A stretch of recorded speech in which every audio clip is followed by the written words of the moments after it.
Hello everyone, कैसे हैं आप सभी लोग। आज की इस वीडियो में आपके लिए लेकर आया हूँ फिर से बहुत अच्छे क्वेश्चंस जो कि एग्जाम्स के पॉइंट ऑफ व्यू से इंपॉर्टेंट है। एनटीपीसी एग्जाम्स चल रहा है और ये सभी क्वेश्चंस आपको ज़रूर करके जाना चाहिए। तो इन सभी क्वेश्चंस को सॉल्व कीजिए क्योंकि एग्जाम्स के पैटर्न जो क्वेश्चंस चल रहा है एग्जाम्स में सेम टू सेम इसी टाइप का क्वेश्चंस पूछा जा रहा है। कॉन्सेप्ट आप सीखिए, सेम टू सेम इसी तरह से क्वेश्चंस आपको वहाँ पर भी देखने को मिलेगा।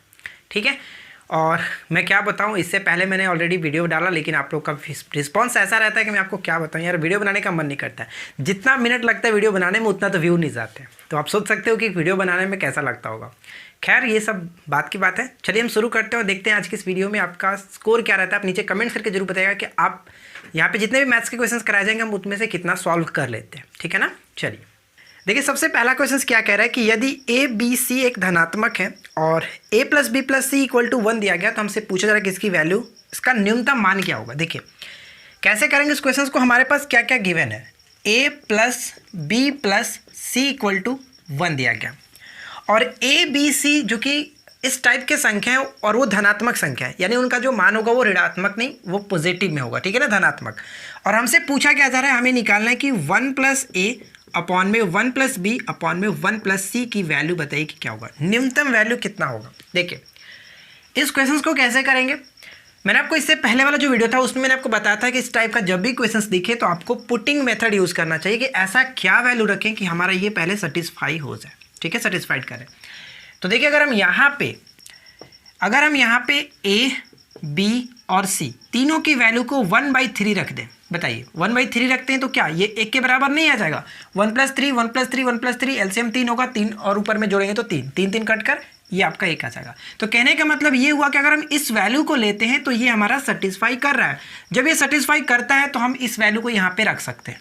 ठीक है, तो चलो अगर मैं इस वैल्यू को यहाँ पे रखूंगा, एक जगह पे 1/3 रखूंगा तो ऊपर में क्या जाएगा 3 ऊपर में, उसी तरह से ऊपर में यहाँ पर भी 3 और यहाँ पर भी 3, यानी टोटल कितना हो गया 3 3 6 और 3 9। इस क्वेश्चन का राइट आंसर हम ऑप्शन डी को टिक करेंगे, 9 बिल्कुल सही है।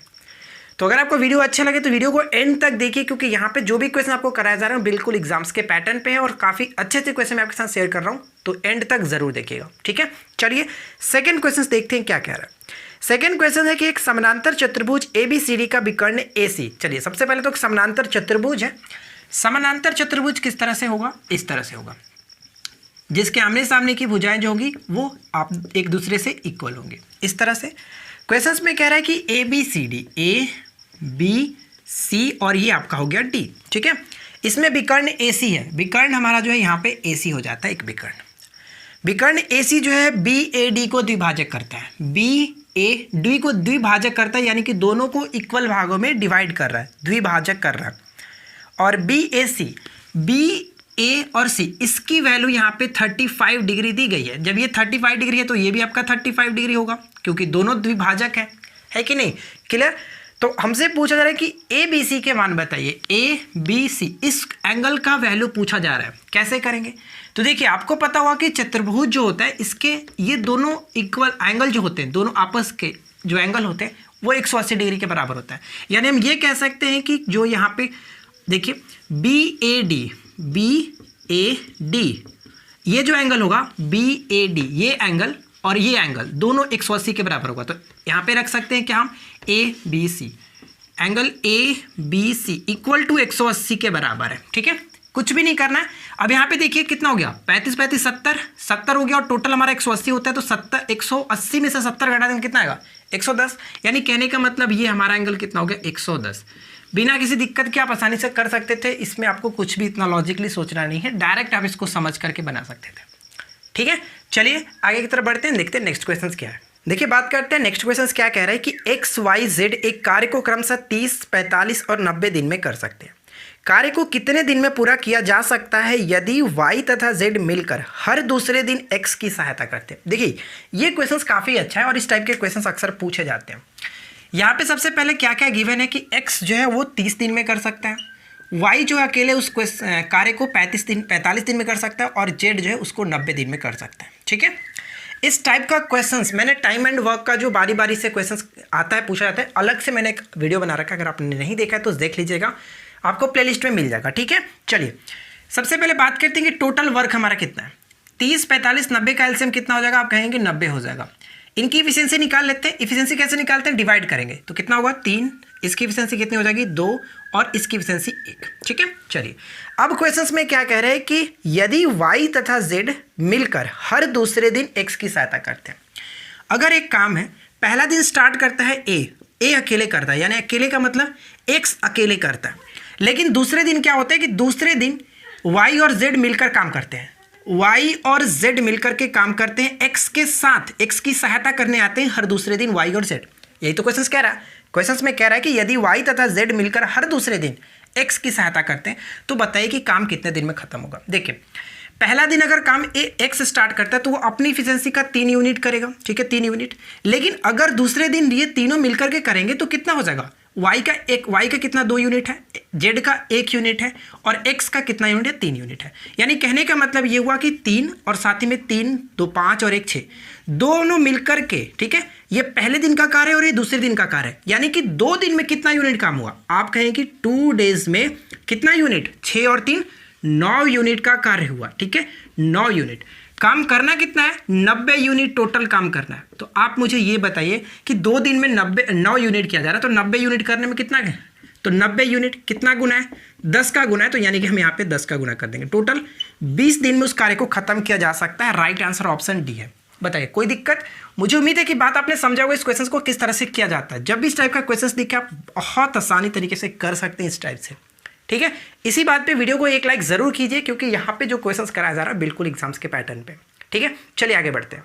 देखिए बात करते हैं नेक्स्ट क्वेश्चन क्या कह रहा है कि cosec theta plus sine theta. देखिए कैसे करेंगे इस क्वेश्चन को, क्या क्या गिवन है हमारे पास, cosec theta plus sine theta और इसके जस्ट नीचे क्या दिया गया, कॉसेक थीटा माइनस में साइन थीटा। राइट साइड में किसके बराबर, 5/3 के बराबर है। हमसे पूछा जा रहा है कि साइन थीटा की वैल्यू बताइए। देखिए साइन थीटा की वैल्यू हमसे यहाँ पे पूछा जा रहा है तो हम यहाँ पे क्या कर सकते हैं। देखिए यहाँ पे एक तो तरीका है कि क्रॉस मल्टीप्लिकेशन कर सकते हैं। क्रॉस मल्टीप्लिकेशन करने से पहले हम इसको तोड़ लेते हैं क्योंकि आपको पता है कि साइन थीटा इक्वल टू क्या होता है, 1/कॉसेक थीटा। ठीक है, यानी कैसे का मतलब कि cosec theta equal to sine theta लिख सकते हैं 1/साइन थीटा। तो कॉसेक की जगह पे हम 1/साइन लिख देते हैं, 1/साइन थीटा और प्लस में यहाँ पे आपका साइन थीटा ऑलरेडी दिया है, नीचे भी ठीक उसी तरह से हो जाएगा। मैं कुछ भी यहाँ पे छेड़छाड़ नहीं कर रहा हूँ, सिर्फ और सिर्फ जो क्वेश्चंस में दिया गया है उसी को मैंने जस्ट यहाँ पे थोड़ा सा तोड़ दिया। कॉसेक को मैंने 1/साइन लिख दिया, ये चीज़ आपको पता होगा। ठीक है, अब देखिए यहाँ पे इसको करेंगे तो क्या होगा, अगर एलसीएम लेके करेंगे तो 1 प्लस साइन स्क्वायर थीटा। देखिए नीचे का साइन थीटा और नीचे का साइन थीटा दोनों खत्म हो जाएगा, इसलिए मैं डायरेक्ट इसको लग देता हूँ 1 minus sine square theta. Right side में कितना है 5/3। क्रॉस मल्टीप्लिकेशन आप कर लीजिए, क्रॉस मल्टीप्लिकेशन करेंगे तो कितना होगा 3 plus 3 sine square theta. Right side में 5 माइनस 5 साइन स्क्वायर थीटा। देखिए चाहता तो मैं डायरेक्ट भी कर सकता था घटा करके। अब यहाँ पे क्या कर सकते हैं, अगर मैं इसको इधर लाता हूँ तो कितना हो जाएगा 8 sine square theta. Right side में अगर उसको भेजेंगे तो कितना होगा 2। यानी कहने का मतलब कि साइन थीटा की जो वैल्यू निकलेगी कितना निकलेगा 2/8 1/4 और 1/4 अगर हम यहाँ पे स्क्वायर था तो रूट ऊपर चढ़ जाएगा यानी 1/2। अब आप मुझे ये बताइए कि साइन थीटा में 1/2 किसका वैल्यू होता है, तो आप कहेंगे कि साइन 30 डिग्री की वैल्यू होता है। ठीक है, 30 डिग्री की। तो आपसे पूछा क्या जा रहा था, आपसे पूछा कि साइन थीटा, सॉरी आपसे डायरेक्ट यही इसी की वैल्यू पूछा जा रहा है कि साइन थीटा की वैल्यू बताइए, तो 1/2 इस क्वेश्चन का राइट आंसर हो जाएगा। हमें आगे बढ़ने की कोई ज़रूरत नहीं है। ठीक है, तो करेक्ट आंसर यहाँ पे 1/2 ऑप्शन ए को टिक कर सकते थे। बताइए क्या कोई दिक्कत हो रही है, नीचे कमेंट्स करके बताइएगा। जो भी आपकी समस्याएं हो हम आपके कमेंट्स का रिप्लाई ज़रूर करेंगे। चलिए फिलहाल बढ़ते हैं नेक्स्ट क्वेश्चन के। देखिए अगला जो प्रश्न दिया गया यहाँ पे हमसे माध्यिका पूछा जा रहा है। माध्यिका कैसे निकालना है मैंने ऑलरेडी आपको सेपरेट वीडियो बना रखा है। ऑलरेडी मैं कितनी बार ये बोल चुका हूँ कि आप उस वीडियो को ज़रूर देख लीजिए, बट आपको तो कोई फर्क नहीं पड़ता यार। चलो कोई नहीं, देखिए इस क्वेश्चन को कैसे करते हैं। यहाँ पे पूछा है कि माध्यिका निकालना है। माध्यिका निकालने के लिए सबसे पहले जो भी हमारे पास सीरीज दिया जाता है उस सीरीज को अरेंज करना होता है असेंडिंग ऑर्डर या फिर डिसेंडिंग ऑर्डर में, किसी एक तरह से आपको अरेंज करना है। तो यहाँ पे जो हमारे पास सीरीज दिया गया वो ऑलरेडी अरेंज्ड है, कोई हमें दिक्कत ही नहीं इसमें। 3 3 कितना है, फिर उसके बाद 5 7, फिर क्या है 888 है। चलो 888 मैंने रखा। उसके बाद क्या है 9 11 और फिर से 12 है। ठीक है, चलिए ये हमारे पास गिवन है और हमसे पूछा है कि माध्यिका बताइए। माध्यिका निकालने के लिए सबसे अच्छा तरीका होता है कि दोनों को इक्वल पार्ट में बांटिए। 1 2 3 4 5 6 7 8 9 10 11 है, यानी कि 5 इधर हम इसको कर देंगे। फिर से देख लेते हैं यार सही है कि नहीं। 3 3 5 7 888 9, 11, 12 12, ठीक है। 1 2 3 4 5 6 7 8 9 10 11 11 हो रहा है। तो यहाँ पे कहने का मतलब कि 11 हो रहा है तो 5 इधर चला जाएगा एक तरफ और 5 एक तरफ चला जाएगा, यानी हमारे पास बचा कितना, सिर्फ और सिर्फ 1 बचा 8। तो यही हमारा करेक्ट आंसर हो गया, ठीक है। अगर क्वेश्चंस में 2 बचता यहाँ पे डबल चीज बचती तो दोनों को जोड़ करके 2 से डिवाइड कर लीजिए, आपका निकल जाएगा। कुछ भी नहीं करना, इसमें सम विषम आपको याद नहीं रखना है, सिर्फ और सिर्फ दोनों तरफ इक्वल करके जो भी बचता आप उसका वही हमारा माध्यिका हो जाता है। बात खत्म। चलिए नेक्स्ट क्वेश्चन देखते हैं। अगला प्रश्न ये कह रहा है कि उन 2 संख्याओं को ज्ञात कीजिए जिनका मध्य अनुपाती 12 और तृतीयक संख्या जो कि 324 दी गई है। देखिए यहाँ पे मध्य अनुपाती कितना दिया गया, मध्य अनुपाती क्या होता है, √AB बराबर 12 दिया गया, ठीक है। तो इसको हम कर सकते हैं कि AB इक्वल टू कितना, अगर इस घर से रूट हटता है तो स्क्वायर चढ़ेगा 144। आगे क्वेश्चंस में क्या कह रहा है कि तीसरी संख्या यहाँ पे, ठीक है, तीसरी संख्या 324 दी गई है। तीसरी संख्या यानी कि तृतीयक अनुपात की बात की जा रही है। तृतीयक अनुपात यहाँ पे हमारा जो है 324। तो तृतीयक अनुपात का मतलब होता है कि B² A इक्वल टू कितना है, 324, ठीक है, 324।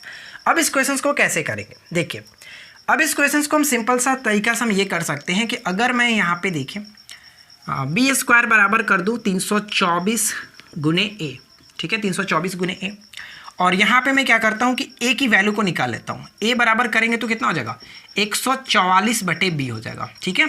A के जगह पे रख लेते हैं B² बराबर 324 गुने A के जगह पे 144/B।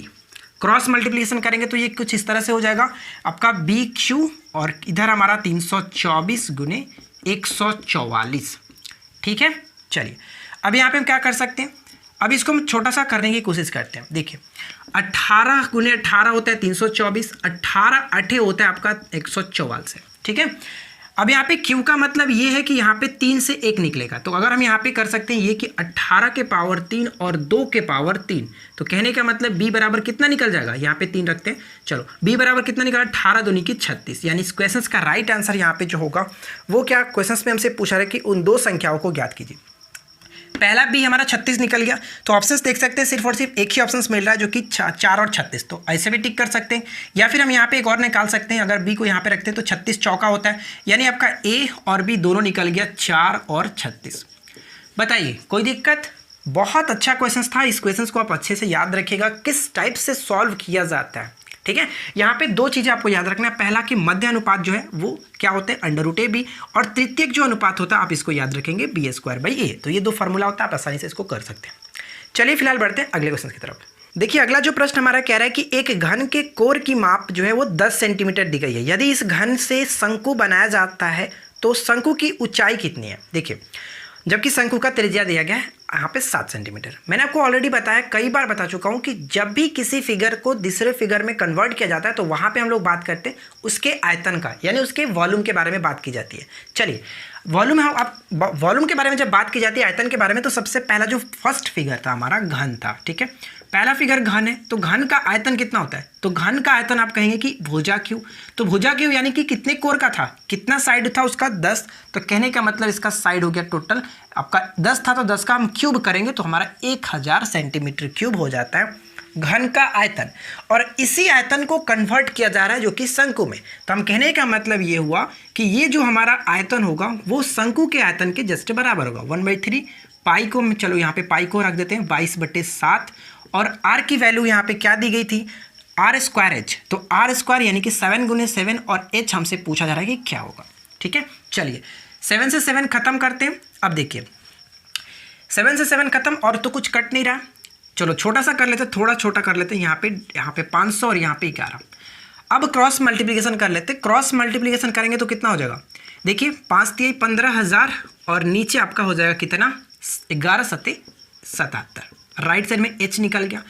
अब हम इसको कैसे कटाएंगे, ऑप्शन हमारे पास पॉइंट में, देखिए पॉइंट में तो आपको ये चीज़ पता होगा कि 77 दूनी अगर हम करते, यानी कि अगर 20 होता ठीक है। अगर 20 बार में ये टोटल रोल करता है तो कितना होता है, 77 दूनी 54, यानी कि 1540 होना चाहिए था। लेकिन ये 1540 से थोड़ा सा कम है, तो थोड़ा सा कम है यानी कि कहने का मतलब कि 20 से कम होगा। तो 20 से कम होगा यानी 19, लगभग थोड़ा सा कम है, तो यानी कि 19। कुछ सोचना ही नहीं यार, 19.848 आप कर सकते हो। इसको कटाने की कोई जरूरत नहीं, आप आसानी से ऑप्शंस देखकर कर सकते हो। देखिए मैंने आपको कैसे बताया, अगर ये पूरा पूरा कटता तो कितना बार में कटता, 1540 होता भी यहाँ पे कट सकता था। तो यानी कहने का मतलब 20 बार में पूरा पूरा कटता। ये पूरा नहीं कट रहा है, 1540 से कम है, तो कम है का मतलब कि 77 यानी 19.48 से ये कट सकता है पूरा पूरा। बात आपने समझा किस तरह से मैंने किया। तो इस तरह से आप इसको कर सकते थे 19.48, काफ़ी आसानी से, आपको बनाने की इसमें जरूरत नहीं है। चलिए अगला क्वेश्चन देखिए क्या है। दो साइकिलें एक घर से 10 मिनट के अंतराल पर चलना शुरू करती है और 6 किलोमीटर प्रति घंटे की चाल से चलती है। विपरीत दिशा में एक ओर से आती हुई, ठीक है, विपरीत दिशा में उस घर की ओर से आती हुई एक महिला को किस चाल से चलना होगा ताकि दोनों साइकिल 8 मिनट के अंतराल पर सके, ठीक है, 8 मिनट के अंतराल पर मिल सके। देखिए क्वेश्चंस का मतलब कह रहा है ये, यहाँ पे हमसे पूछा है कि महिला का चाल क्या है। तो हम पहले मान लेते हैं कि जो वुमेन होगी उसकी चाल हम x मान लेते हैं, x किलोमीटर प्रति घंटे की वो चाल से उसको चलना चाहिए था, ठीक है, चलना होगा। तो यहाँ पे डिस्टेंस दोनों का इक्वल है, ठीक है, एक इधर से आ रहा है अगर एक उधर से आ रहा है, तो डिस्टेंस दोनों का, हमें यहाँ पे कुछ नहीं करना, डिस्टेंस दोनों का इक्वल है। तो दूरी बराबर क्या होता है, दूरी बराबर चाल गुने समय। तो हम यहाँ पे क्या करते हैं कि महिला का चाल है, ठीक है, महिला का चाल यहाँ पे x किलोमीटर प्रति घंटा, और यहाँ पे देखिए महिला का चाल x किलोमीटर प्रति घंटा लेकिन 8 मिनट के अंतराल। तो यहाँ पे हम क्या करते हैं, इसका समय को कन्वर्ट कर लेते हैं मिनट का, जो कि मिनट को घंटा में। तो यहाँ पे हम 60 से डिवाइड कर लेते हैं। उसी तरह से हम आगे क्या करते हैं, जो लड़का था एक साइकिल से चल रहा था उसके चाल को हम देखते हैं।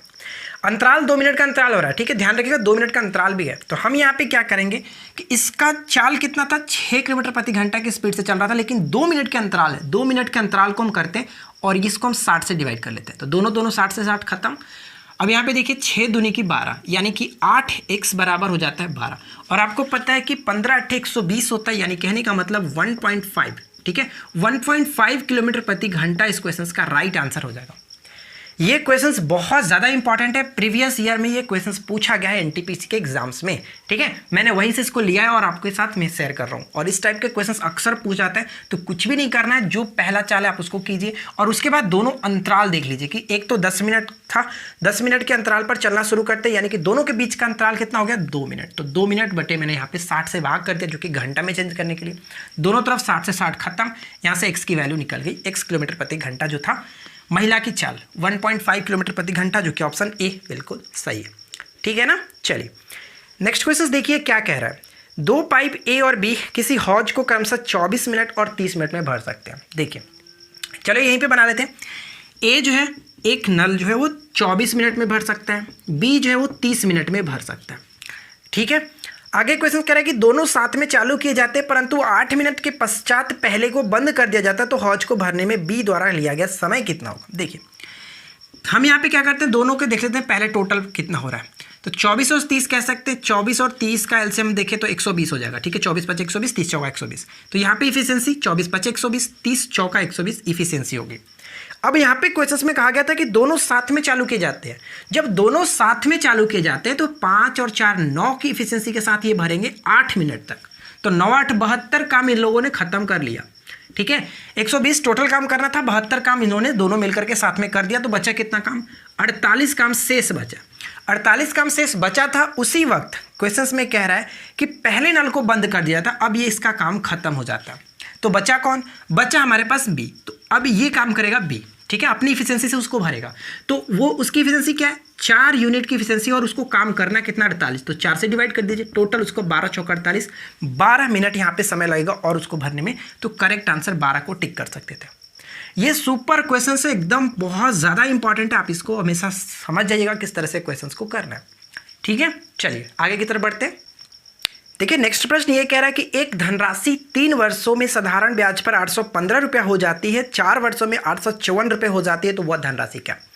बहुत ज़्यादा सुपर डुपर वे क्वेश्चन है। कैसे करते हैं देखिए, 3 वर्ष में हो जाने का मतलब क्या है कि 3 वर्ष में 814 हो जाती है, ये हमारा मिश्रधन होता है, ठीक है, यानी अमाउंट हो जाता है। ध्यान रखिएगा अमाउंट है 814 रुपया हो जाती है, और अगले वर्ष 4 वर्षों में जो है वो 854 रुपया हो जाती है, ठीक है, 854 रुपया हो जाती है।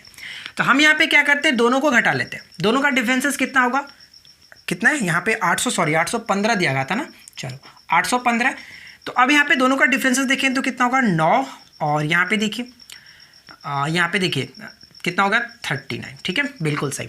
यानी एक वर्ष में जो है वो यहाँ पे 39। अब जो एक वर्ष का निकलता है ये हमारा ब्याज हो जाता है, ठीक है, ब्याज हो गया, ध्यान रखेंगे ब्याज। हमारे पास एक वर्ष का ब्याज निकल गया, और यहाँ पे हम अगर देखें 3 वर्ष का मिश्र धन दिया गया था 815, तो हम यहाँ पे 3 वर्ष का ब्याज देख लेते हैं। तो 3 वर्ष का ब्याज कितना होगा, 3 से गुना कर लीजिए। तो 3 वर्ष का ब्याज 9 × 27 यहाँ पे हो जाता है, 3 × 9 और 1 10, 107 रुपया हमारा यहाँ पे ब्याज हो जाता है। मिश्र धन 3 वर्ष का 815 है और 3 वर्ष का ब्याज यहाँ पे 107। तो अगर मैं इसमें से इसको घटा लूँ तो निकल जाएगा कि नहीं, क्योंकि आपको पता है क्या होता है, अमाउंट इक्वल टू होता है P + SI, होता है कि नहीं होता है, डेफिनेटली आपने ये चीज़ पढ़ा है, हमारा डायरेक्ट होता है कि अमाउंट बराबर प्रिंसिपल प्लस सिंपल इंटरेस्ट। तो हम यहाँ पे क्या करते हैं, अमाउंट हमारा 815 है और हमें प्रिंसिपल निकालना है, धन निकालना है, 107 रुपया की यहाँ पे ब्याज हो रहा है। तो बस इसको घटा लीजिए, यहाँ पे इसको घटाएंगे तो कितना होगा, देखिए 15 में से यहाँ पे गया तो 8 बचा, और ऑप्शंस में सिर्फ और सिर्फ एक ही 8 दिख रहा है, तो यानी कि 698 करेक्ट आंसर हो जाता है ऑप्शन सी। बहुत सिंपल सा क्वेश्चन है यार, इसको आसानी से कर सकते हैं। क्वेश्चन भी कई बार पूछा जाता है, अक्सर इसी एग्जाम्स में नहीं, हर एग्जाम्स में पूछा जाता है। देखिए एक और क्वेश्चन हमारे पास ये है कि दी गई संख्याओं के लिए निम्न में से कौन सा आरोही क्रम सही है। आरोही क्रम का मतलब क्या हुआ कि असेंडिंग ऑर्डर में हमें सजाना है। अगर हम यहाँ पे देखें सभी का तो बिल्कुल कोई दिक्कत नहीं है, 3 4 24 हमारा नीचे का एलसीएम दिख रहा है सभी का। यानी हमारे पास जो दिया गया है फ्रैक्शन वो किस तरह से है, 2/3, 3/4 और एक और जो है 17/24। इसी फ्रैक्शंस को हमें सजाना है किस तरह है, तो असेंडिंग ऑर्डर में सजाना है। सबसे पहले आपको करना क्या होता है, देखिए आप इसको बनाने का कई मेथड होता है। एक मेथड सबसे आसान जो होता है डिवाइड करके कर सकते हैं, और एक होता है दोनों को कंपेयर कर लीजिए, उस तरह से भी कर सकते हैं, या फिर एक होता है एलसीएम लेकर कर सकते हैं। यहाँ पर एलसीएम लेना हमारा आसान होगा क्योंकि 3 4 और 24 का एलसीएम हमारा जो कि 24 दिख रहा है, कोई दिक्कत नहीं है, ठीक है। अब यहाँ पे देखिए 24 एलसीएम दिख रहा है, तो हम यहाँ पे करेंगे तो कितना होगा, ऊपर का हम देख लेते हैं, 8 बार में कटेगा, 8 दूनी की 16, ठीक है, ऊपर में 16। यहाँ पे देखिए 6 चौका 24, 6 × 18 ऊपर में हो जाता है, 24 × 24 17। अब इसको सजा लीजिए, जो कि सबसे पहले जो छोटा है 16 17 और ये 18। कहने का मतलब 16 किसका था, 2/3, तो सबसे छोटा हमारा फ्रैक्शन 2/3। 17 किसका था, इसका था 17/24, ये हमारा सेकंड फ्रैक्शन हुआ। 18 यानी कि 3/4, तो 3/4 ये हमारा एग्जैक्ट फ्रैक्शन हुआ, जो कि असेंडिंग ऑर्डर में बढ़ते क्रम में, ठीक है, बढ़ते क्रम में किस इस तरह से। तो राइट आंसर देखिए यहाँ पे 2/3, 17/24, 3/4, ऑप्शन बी बिल्कुल सेटिस्फाई कर रहा है, ठीक है। इस टाइप का क्वेश्चन जब भी आपको दिखे तो जो भी आपको अच्छा लगे आप वहाँ पे कर सकते हैं। फिलहाल इस क्वेश्चन में जो कि हमारा फ्रैक्शन जो दिया गया था काफ़ी अच्छा दिया गया था, हम यहाँ पे आसानी से कर सकते थे। अगर ज़्यादा टफ हो तो वहाँ पे आप डिवाइड करके कर सकते हो, कंपेयर करके कर सकते हो, आपके पास बहुत सारे ऑप्शन है, जिस तरह से आपको अच्छा लगे कर सकते हैं, ठीक है। तो बस आज के इस वीडियो में इतने ही सारे क्वेश्चंस थे। नीचे कमेंट करके बताइए कि आपको वीडियो कैसी लगी। वीडियो अच्छी लगी तो लाइक कीजिए, अपने दोस्तों के साथ अधिक से अधिक शेयर कीजिए यार, ताकि हमें भी अच्छा लगे, हमारे साथ जो कि लोग जुड़े, ठीक है। तो आप लोग शेयर किया कीजिए और साथ ही साथ हमारे साथ बने रहिए, रेगुलर बने रहिए। आप लोग वीडियो के नीचे कमेंट करके बताया कीजिए कि आपको ये प्रॉब्लम हो रही है, कौन से चैप्टर से ज़्यादा क्वेश्चन लिए जाए, जो आपकी डिमांड होगी हम पूरा करेंगे। बस हमारे साथ आप रेगुलर बने रहिए। तो मिलते हैं नेक्स्ट वीडियो में। Thanks for watching, keep watching, keep learning, have a good day.